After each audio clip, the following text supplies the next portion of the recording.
Hello and welcome to the course. Here are some tips on how to be successful. There are two types of lectures, lessons and practice videos. In the lessons, I will break down and explain concepts and movements. The practice videos are just dancing with music without much of me talking.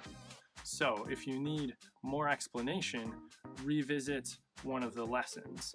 If you just need more practice, you already understand, but you want to do it more, then you go to the practice video. I've structured this series so that each section builds on the preceding material.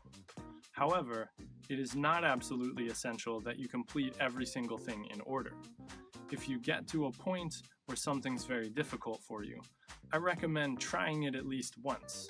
But if you feel like you're stuck on it, don't worry about it. Skip over it, come back to it later. I recommend that you find whatever learning style and learning pace fits you. If you want to zoom through and get through everything as fast as possible, go for it.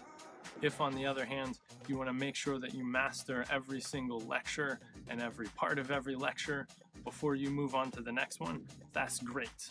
Ultimately, whatever approach to learning dance works for you is the one you want to stick with. Whatever keeps you coming back and learning more, making incremental improvements, that's what you want to do.